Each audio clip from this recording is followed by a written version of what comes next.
Здраво, деца! Слушнете го денешниот возбудлив расказ. Една неделна вечер, Тифам седеше надвор и гледаше како сонцето заоѓа зад планините на Хаити. Беше многу среќна затоа што неодамна стана Божјо дете. Таткој, врачот Орестил, ја зеде Библијата и ја искина. Но тој никогаш не можеше да ја го одземе Господ Исус, бидејќи го имаше во своето срце. Тифам не му беше лута на таткој, кој седеше од спротива во дворот и се грееше покрај огнот. Во секој случај го сакаше. Дали тој ја слушнал најновата вест? Тато, Виктор доаѓа секоја недела во нашето село да проповеда. Подобро ќе му биде да не го прави тоа. Орестил мрмореше во себе и не сакаше да каже дека тоа утро тајно слушал за црквата. Цело време размислуваше за зборовите на Виктор. Исус го измени мојот живот. Живеев во страв од духовите им служев.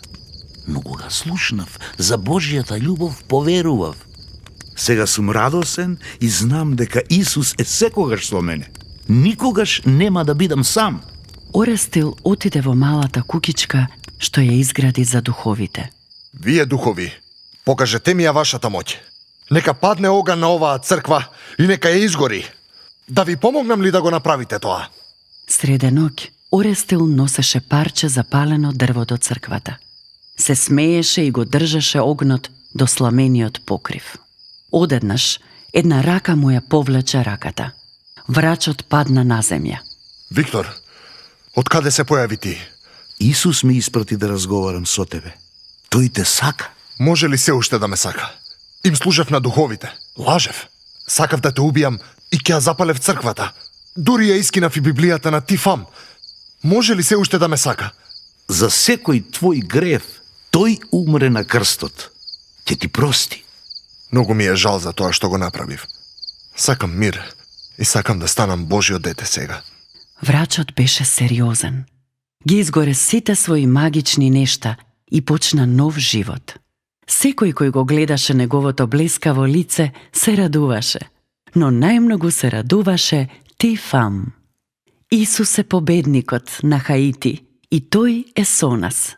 Го прифаќа секого кој доаѓа кај него и сака да стане Божјо дете. За сите што го примија, на сите што веруваат во неговото име, им даде моќ да станат чеда Божји. Ова го пишува во Библијата. До следното слушање. Ако сакаш да не контактираш или ако имаш прашање, пиши ни на radio7kids@gmail.com. Чао!